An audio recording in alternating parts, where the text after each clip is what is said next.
UBC, inspiring Uganda.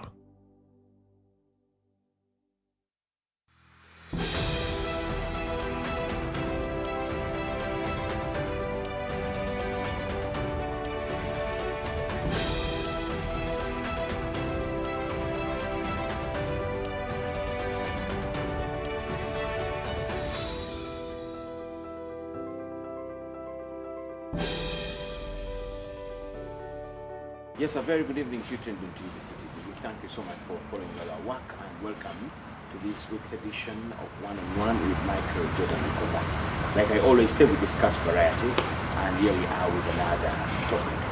Now, many of us are parents and we are doing parenting, but how are we doing it? In fact, people have had children all along, but how have they brought up these children? We have traditional parenting methods. People will always tell you during our days, parenting was a community responsibility. A child was for the whole community. A neighbor would beat you. Everybody would send you to get water for them. Things like that. Such things are no longer seen anywhere. Everybody is carrying their burden of bringing up their children. But what exactly would be the right way to bring up a child? Professors at Makerere University are coming up.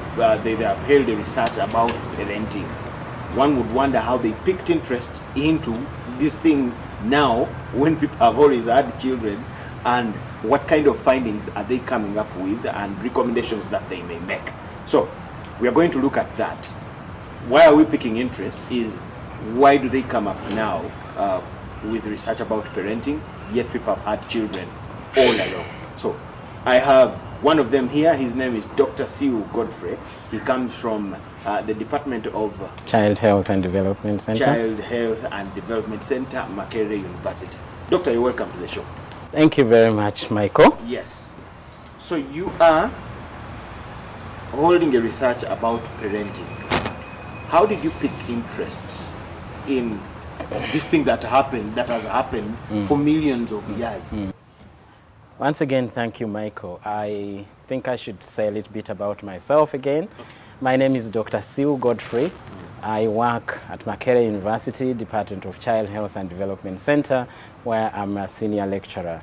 As you know, lecturers do not only teach, but they also conduct research. They also engage in initiatives at community level that connect the university to the society, addressing societal problems. So you asked me, how did we come up with interest in parenting as a topic?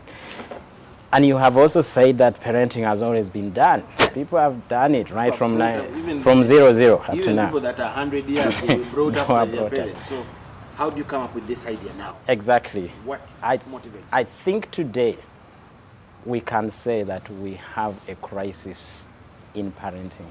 Really? Yes. Can you back that up? Exactly. Look at today's society. Look at today's children. Look at the problems, the things that are happening in society. Each of these problems can be traced back to what happened at family level, to what happened to that person as they were being raised up. Talk about conduct problems. Talk about laziness, not being able to work hard. Talk about not loving your society, your family, not loving your country. And above all, there are many problems that are associated to individual children. Say, for example, many children suffer in the hands of their own parents who are violent to them. There are problems of neglect. There are families, there are children who have grown up like they don't have parents, and yet parents are there. There are some parents who are actually alive, but they are not available. Those we call them absentee parents. Now, if you talk to anyone who grew up those days, they will tell you they grew up with their fathers and mothers.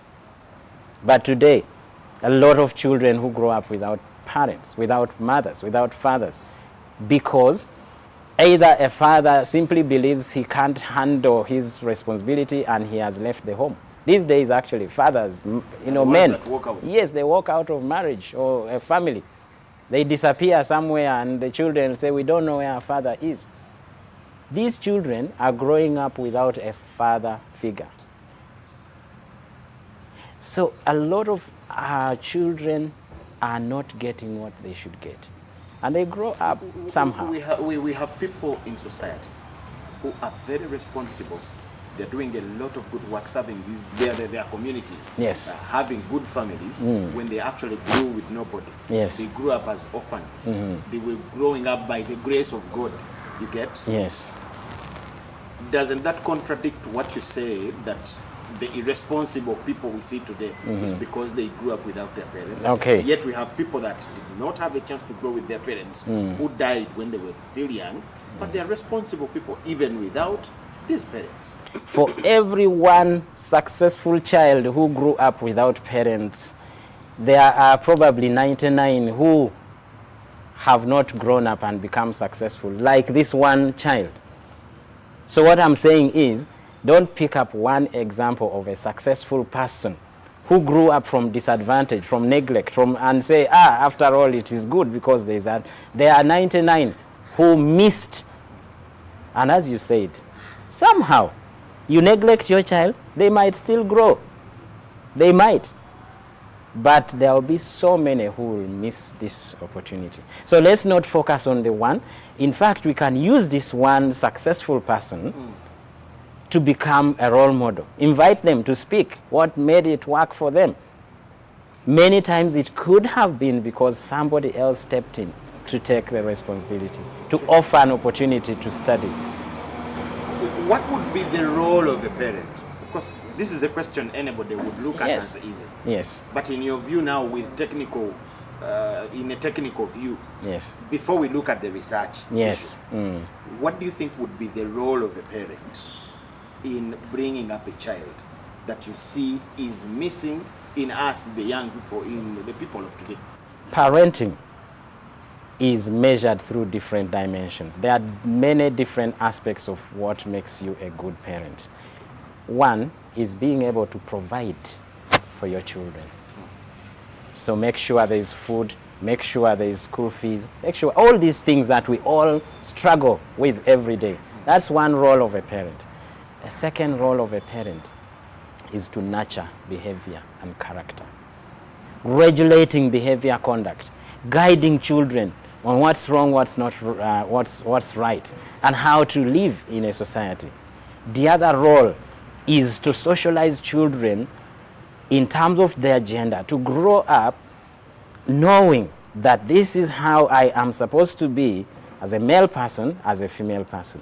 But I'm not saying that to discriminate. A role of a parent is to raise both male and female children same, equally. That's a very important one. We experience differential gender socialization where parents prefer certain gender of children, say male children, to females. And it's very common, especially in rural areas. Yes, in rural areas in our African society, where there is a particular interest in the male child. Many girls get dropped from school because there's no money, there's little money, so a brother has to be prioritized. A girl is withdrawn from school and told to get married so that dowry can be got and the brothers go to school. While that is something that you could see that the family is trying to get something, to invest in at least one person, but it's unfair for us to do that. So we say that families, parents, should invest the same interest in girls and boys if they have both genders at home. So what do you think explains the gaps that come up within the processes of parenting? You have talked about a number of dimensions, situations, men who run away, mothers who don't care. There are so many other factors. There are Yes. people who get distracted from their children because of work. yes, Some deliberately, others unintentionally. exactly, Yeah. coincidentally. Yes. I may be posted by my employer to Gulu when my children are in Mukono, when my children are in Entebbe, when my children are in Uganda. You get so. Those are things that bring up the gap. But Yes. what do you think would explain that in general? One is really lack of skills to parent children in a positive way. You know, these days, I hear people say, we were raised up and our parents didn't go to school. But situations evolve. Circumstances of parenting evolve. These days, we grow up in town, in urban, nuclear family. You don't have an opportunity even to see how parenting is done in a cultural way, in a setting where you have many caregivers. And we miss to develop some skills in parenting. Just even being able to prepare children to cook and to be able to look after them well. Most of our sons and daughters grow up, and when they get married, they are going to become parents, but they lack those skills. The second factor is deeply rooted gender inequalities and perceptions of roles of men and women as different. So if you look at how boys are brought up, they grow up and they are not supposed to do any housework, they are not supposed to cook, they are not supposed, so men don't learn caregiving. Now when this man gets married, he becomes a father and he's supposed to help with looking after this child. But he didn't get an opportunity.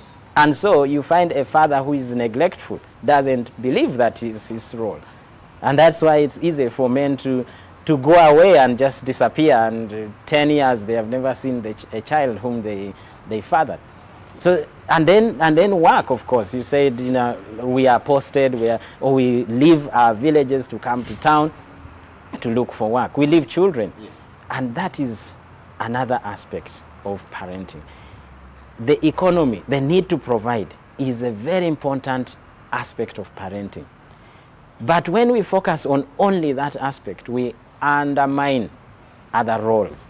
Because a father, a mother, is not only supposed to provide. You are supposed to be a role model. You're supposed to be available, present, and provide direct caregiving to a child. So work is a problem. And it's not only people who are posted to work far. Even us who work close and we leave home every day because of traffic jam, we leave home at 6 a.m., get back home at 9, the children, 10 p.m., children have slept. We need to rethink these things. There's somewhere you talked about the times where somebody would give an excuse that for us, our parents never went to school, but they brought us up. And you said that was then. It is a different trend currently. Yes. What is your take on things that are caused by the times? The example of work situations. I have to be here by 5 a.m. and I may leave here at 10 p.m. In such situations, really, do we blame parents for what goes wrong between the relationship of him and the child?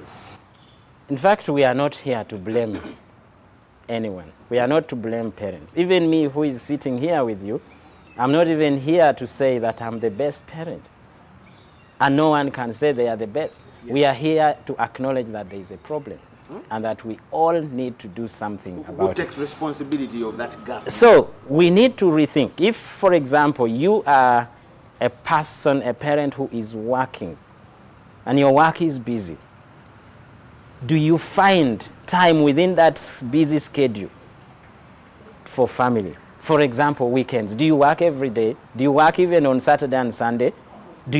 So maximize the opportunity you have to be present.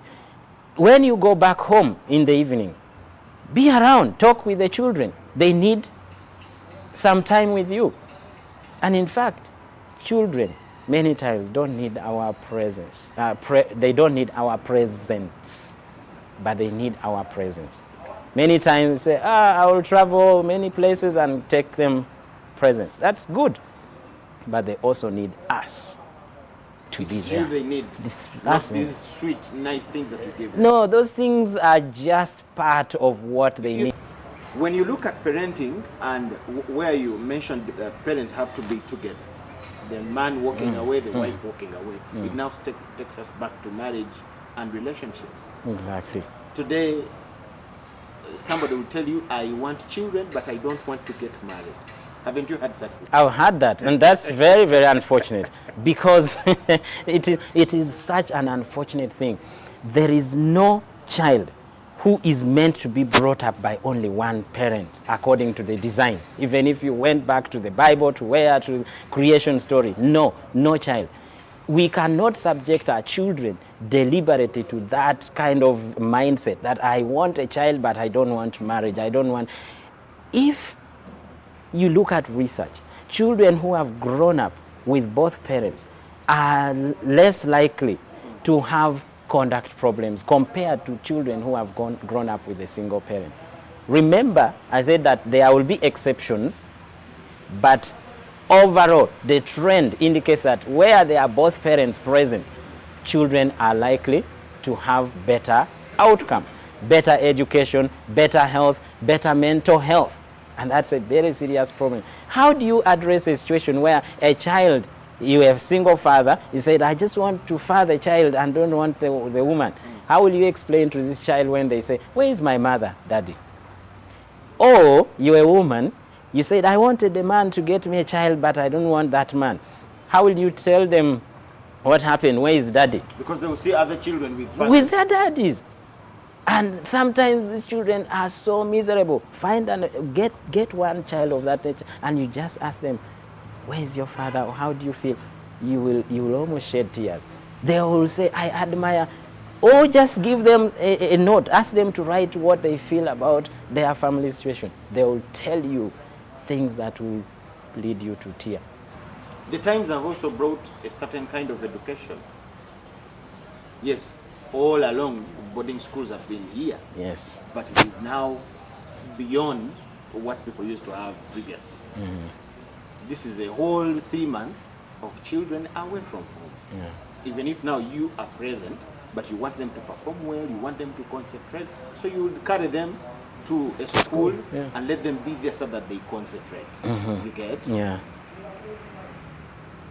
I've not heard you, but I've heard that being blamed for some gaps still when it comes to parenting. Yeah. How do we go about it? So boarding schools are our way of trying to cope with situations Yes. like this, where you need children to concentrate better, or where you don't have the time to be taking them to school every day. Exactly. If it were possible, boarding schools would be discouraged, especially for younger children, because they deny the children the time they need to grow up to bond. How young is young? I would discourage boarding school for all primary school children, but especially children who are, say, 6 years or 8 years below, because that is a period that we call early childhood period. Early childhood is an important period where children connect and bond with their parents in ways that have lasting implications, lasting positive impact. When bonding doesn't happen at early childhood, from 0 to, say, 6, 7 years, you will have lost that child. And the child will grow up as a very insecure child, a child who does not know the limits and so on. Now, true schools are helping us to manage this situation, but there is a problem in there. What is that problem? The problem is that we have left the schools to do the work. Now parents just look forward to when holiday comes, ends, they say, go back to school, and we leave the teachers to handle all our challenges, our failures. We say, teacher, why don't you help me to handle? This child is not behaving well, and this is a big challenge now. However, if your children are in school, even mine, some of them are already in boarding school, let us maximize the opportunity that we have to visit. When schools create those so-called visitation days, yes, they are not just a waste of time. Many parents find it a burden. Say, now visitation again and again. Let me send them money. Let me send them money. I can even buy food from Cafe Javas or from KFC. These are moments to go and connect again. Moments to take your love to your child, to go and embrace them, to go and encourage them, and to go and take some stories about home and love, and and that helps the child also to refresh and to feel like they have people who like them. What would be the role of these teachers that we leave our children with? Because indeed there are circumstances where you have no alternative, but you have to carry this child to school. what do you think these parents have to do in closing the gap of my absence as a teacher? What do you think these teachers have to do to close the gap of my absence as a parent?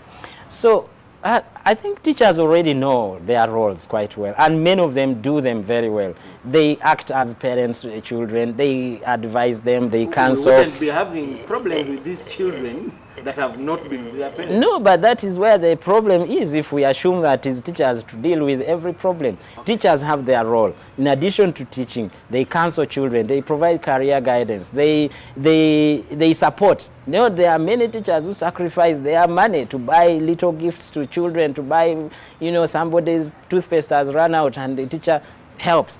Teachers have done a great job. But of course, there are also teachers who need to be trained on how to parent, to take that role as a parent. Some teachers are harsh. Physical punishment or corporal punishment is a very bad thing. It leaves very lasting negative implications for children.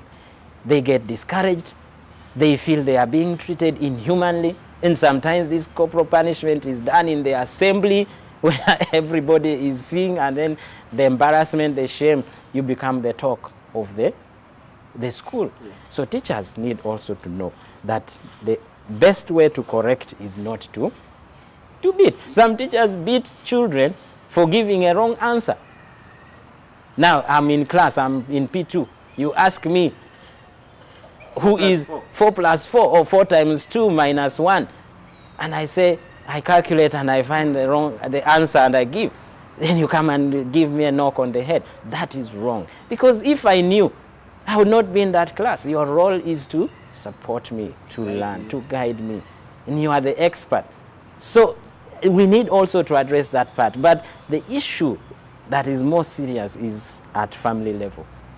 And that's why parenting remains an important area for us. There are physical punishments here at the family level. Yes. Some parents go ahead to do that. Oh, it's worse, and it's the reason we are actually doing parenting training. Many people say, they bring out the quote, spare the rod, yes, and spoil the child. Even yes, in Uganda, yes, it's there.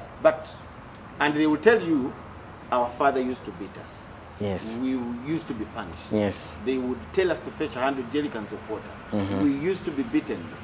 And that's how we managed to be nurtured into straight people. Yes. So I'll do the same to my children. Do you disagree with these people? I think I disagree. One is that, take an example of you right now. Yes. A big man, you know your work, and so, but if your manager or your boss was not happy with you and they decided to put you down and beat you, how would you feel? Of course, you would probably not die. At this level, that can't be applicable. Why? The relationship between me and this work is on a professional basis. No, it's the feeling. It's the feeling. You will not die, but you say, "But how can I be? Am I inhuman?" That's the same way children feel. Nobody should be subjected to inhuman, harsh treatment. While punishing a child to correct them, we should not do it in such a way that it makes this person feel, I have been mistreated. For instance, do you know that some fathers beat their sons as though they are fighting an enemy out there? They pick a club, a stick, and hit on the head, hit on the first, you're inflicting physical injury. I have a man who told me, with me, boys were around 16 and above. Yes. I lock the room and we start boxing.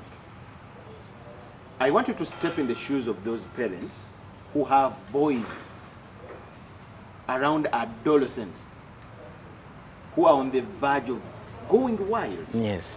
Don't you need those parents need somehow to be harsh, to involve an iron hand? Yeah, no problem at all, because I have seen that also. And many times the result is that you will not achieve the result that you want. You want to correct them, you want to subdue them, to bring them back to you, but instead your beating will cause a problem. Yes, it really just disconnects you, because the child, the boy, will know that my father is not intending to correct me, but is intending to hurt me, does not like me. We need to know the distinction between punishing and correcting. These boys at that age are not very young anymore. They can understand things. Sit them down. And I'm not saying sit once and you'll achieve the result. Continuously. Talk with them. You will see. By the time a parent goes to the level of boxing his son, they will have sat. yes, Many times, no. Many times, maybe we are absent.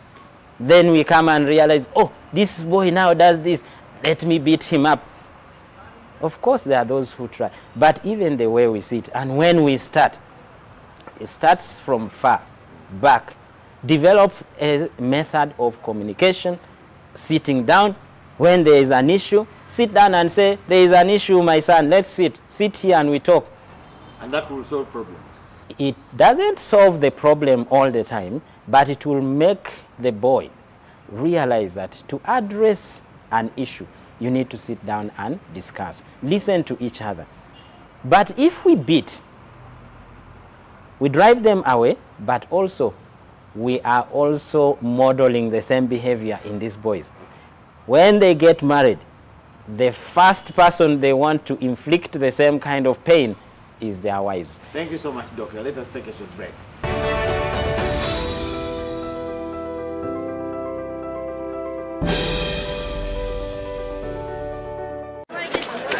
Juko. Yo. Wachiko. Check the shopping, man. What's your secret? Wagana wange, haven't you heard of the parish development model PDM? Yes, I did, but I thought it was just a talk. No, Sebatia. It is real. I and a few friends together formed a circle, accessed money from the PDM, invested in a portrait project, and now things are moving. Juko. I thought I was one of your friends. You are. But you left me behind. I didn't leave you in poverty. But what you do, just visit your LC2 chairperson and your parish chief and start the process of economic transformation. Just like that. Okay. The parish development model is an initiative from the government of Uganda through the Ministry of Local Government designed to transform all lives of Ugandans for the better. PDM, my parish, my development, my life. UBC is the national public broadcaster. We educate, inform, entertain, and inspire our audiences. You can watch us on free-to-air channel 001, DSTV channel 282, GoTV channel 371, Star Times channel 201, Zuku TV channel 20, and Azam TV channel 350. Even when your subscription expires, you can still watch UBC for free on your pay TV platforms.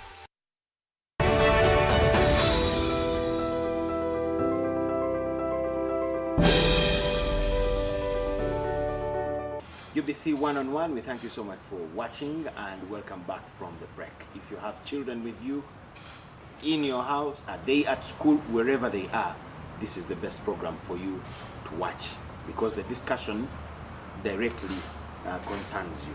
Doctor, so how did you come up with the idea to go and carry on a research, and how far with the whole process? Thank you.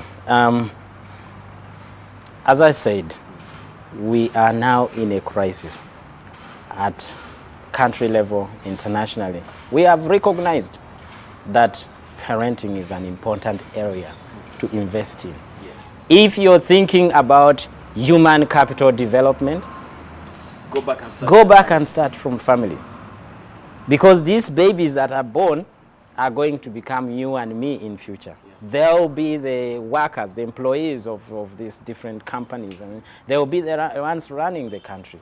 So let's go back to parenting.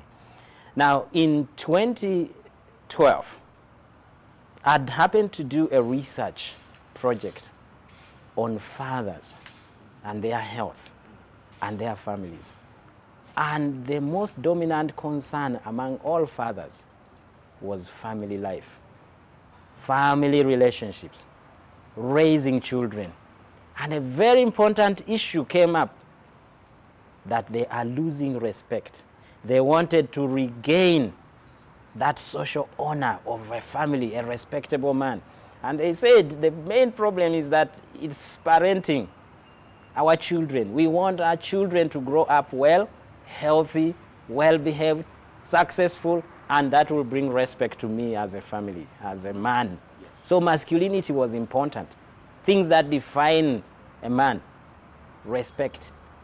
And when we spoke to mothers, also they wanted the family to be a respectful family. But they were attributing this thing to failure in parenting. Yes. So we developed a parenting program called Parenting for Respectability.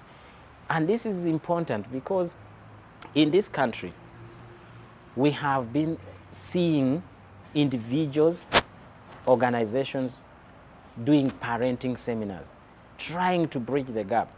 But a parenting seminar that is held once in a while cannot build the behavior that we need to improve. Natural human being. Yes.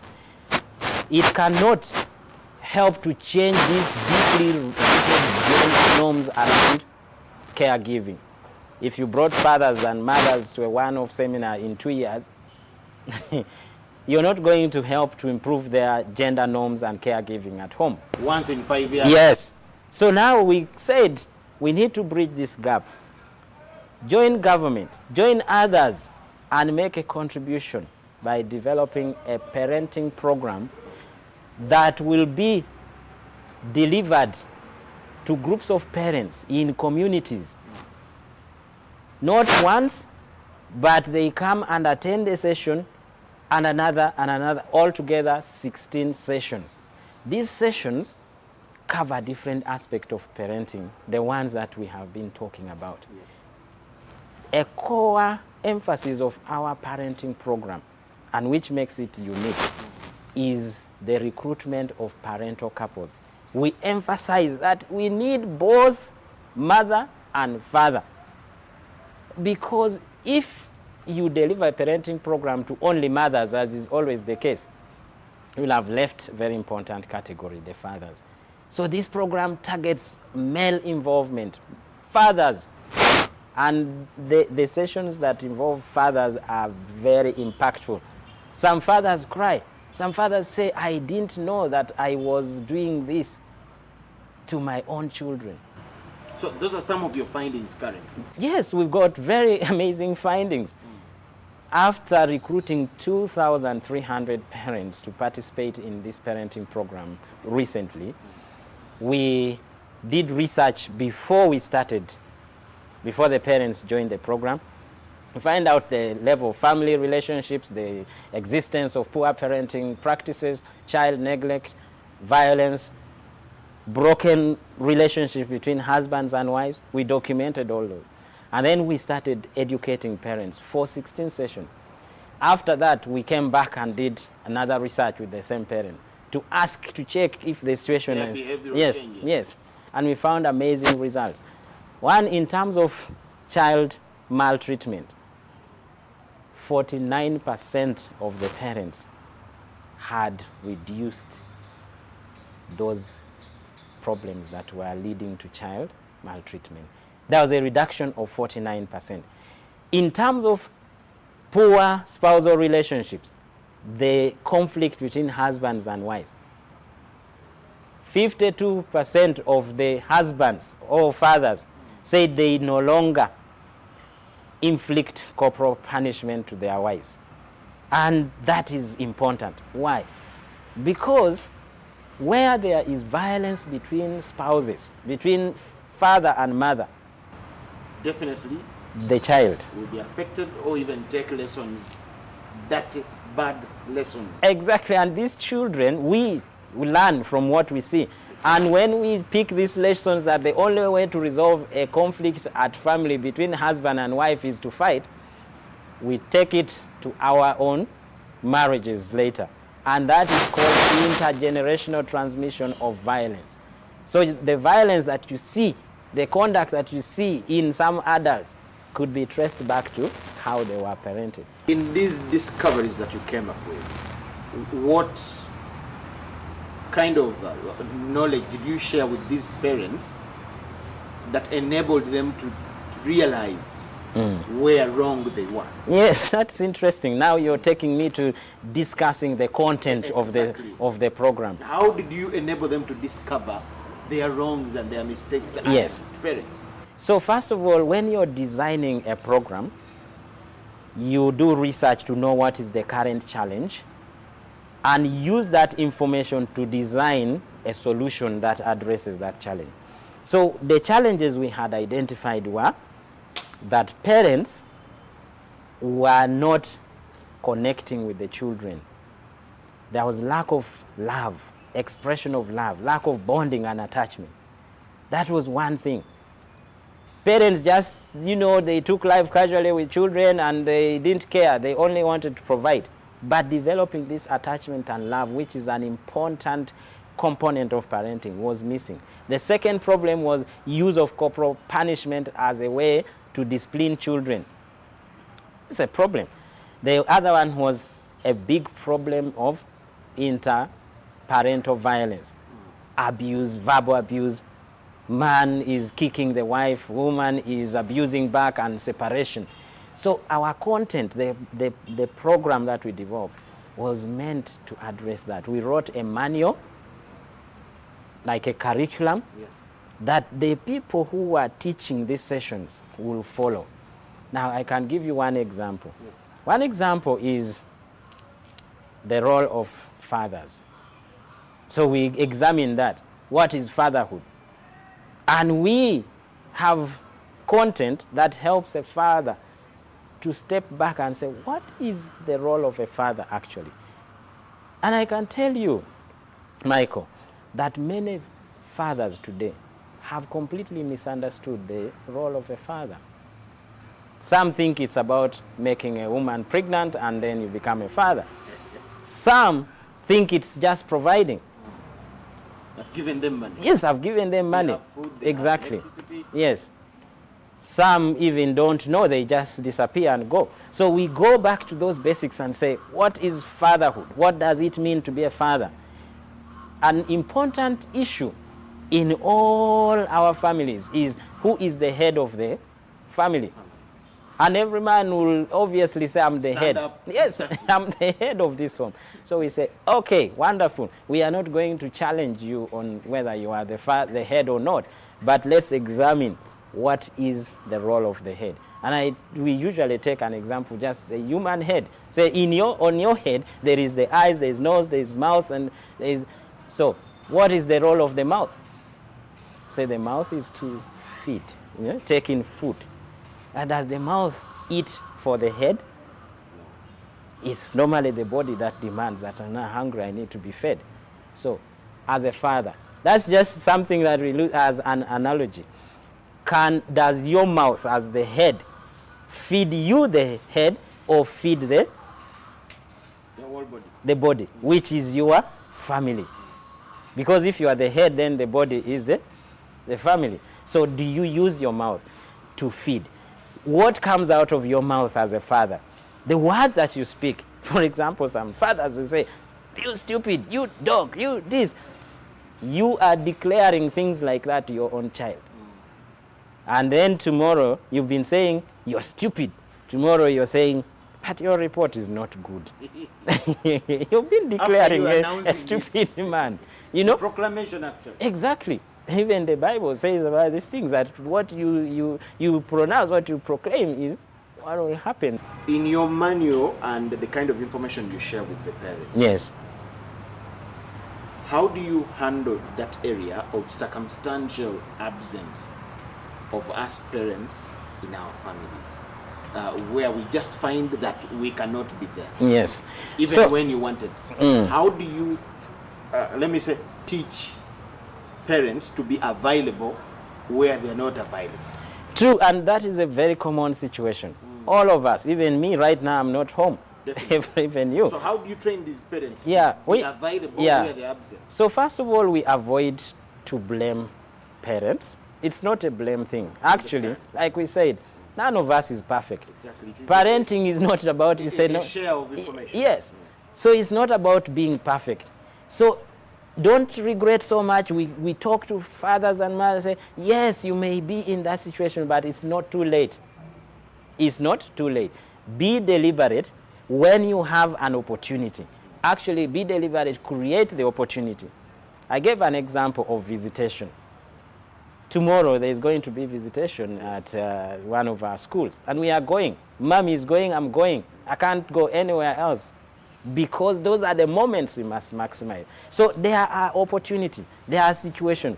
You know, for example, some of us work over the weekend.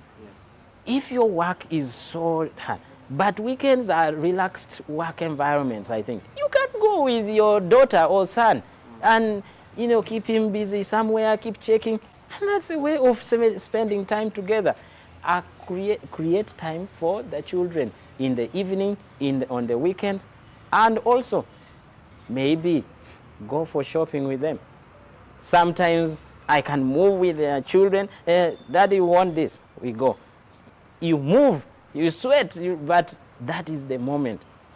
You need to create, we need to maximize the little opportunity. So don't blame parents, because it's understandable. But how can we create the time? Still, there are policy kind of circumstances that still render us absent in where we have to be available. And I think that is... Are you tackling anything to do with policy? For example, some employers that don't respect leave. Yes. Somebody was telling me that many of private schools do not have full maternity leave. When you go away, they stop your payment. So that means you have to be there for some weeks and come back if you're to be paid. Things like that. Are you handling in this research? Is there anywhere you're handling policy related?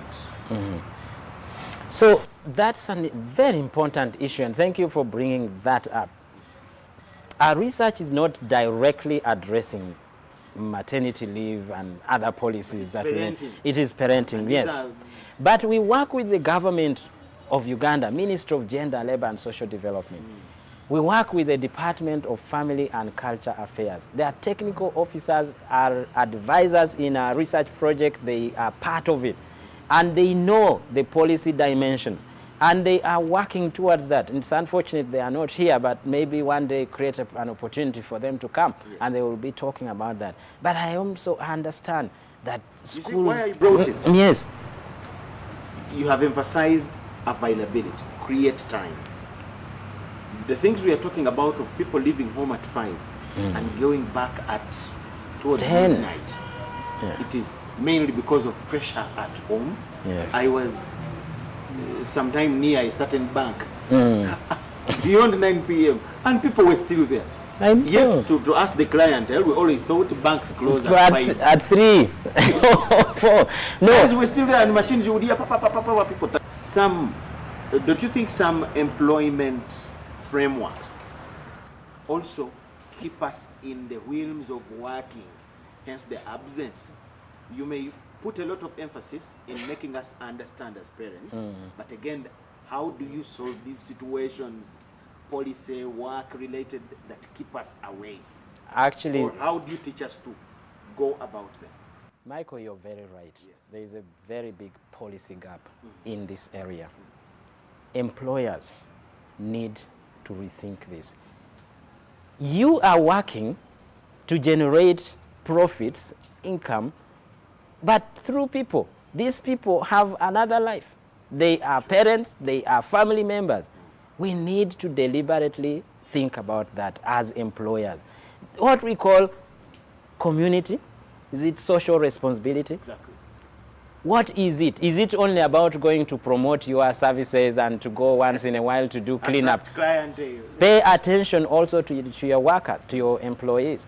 And I'm glad there are many, I think there are many corporate organizations now that are responding to that. But still they are still not, they've not made a very great milestone yet. We need to focus on that. 2 days ago, I came back from a conference on international early childhood in the East African region. And in Europe, maternity leave is 90 working days. 90 working days, that's half a year almost, and because when you include weekends and all, it's over 5 months of being home as a mother. Fathers have also been given an increased number of days. In Uganda, fathers are given 4 days. In other words, a father must come back even before the mother of the baby comes out from the hospital. Can you imagine? This is bad. How will the father be able to provide that care? His mother has just delivered maybe that's through the absence. That's where it stems yes. from. So government must step up this, and I'm sure they are aware, they are advocating for these laws. Companies need to take these things seriously, and there is need to be engaged together. Government, policymakers, program, employers. What I wanted to know, do you have anywhere where these people are involved in opening their eyes to know that actually, because many of the fathers that you'll meet will give you an excuse of the employers. Yes. Are you involving them in Yes, any- no. So a couple of years ago, we used to engage with the private sector foundation, which is aware of these matters and has also a parenting component or intervention. But I don't hear about them much these days. I don't know, maybe the leadership or some changes in priority.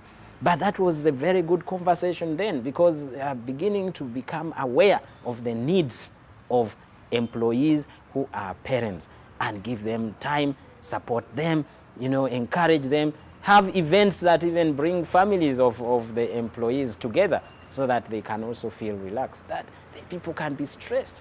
Family is the only place where you go back and you refresh. Rest Yes. in its real sense. Yes. There is a challenge with this information that you technical people come up with. Sometimes it doesn't trickle down to everybody. It may end up in the creme de la creme of the society.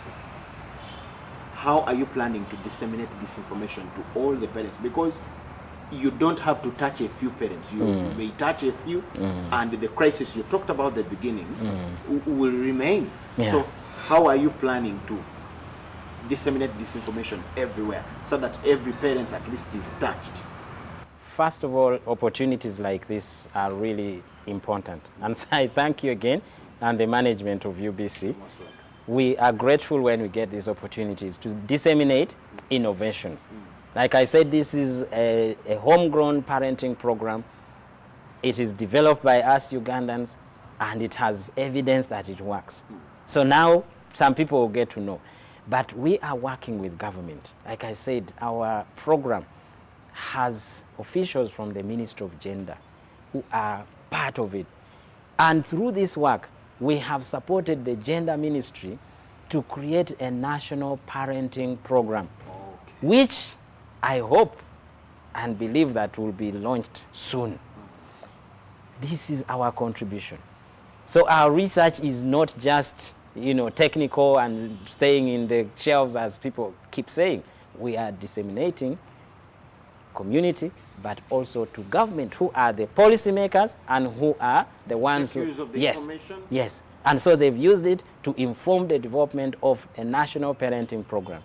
The ministry has also used this information to develop national standards for parenting intervention, such that those who want to do parenting training, they should follow certain standards set by government. And we are very proud and humbled to have contributed to that through our research at Makerere University on parenting. Now, government has structures for service delivery. They have the structure for delivering social interventions like this. And we believe that through government structures, like at the community level, at the district level, parenting work is going to be scaled up. We have also not given up looking for additional resources. And in fact, now we have gone to 5 districts.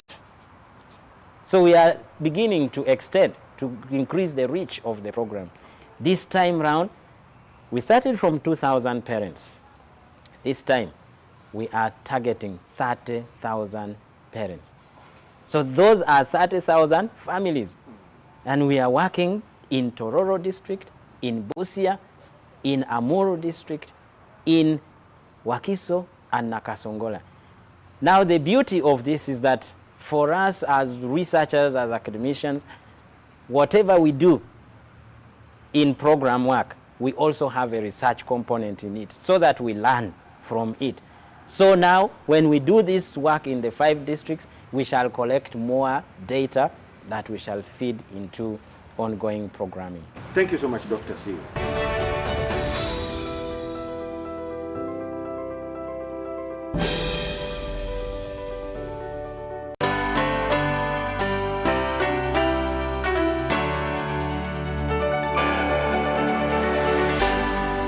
UBC, inspire.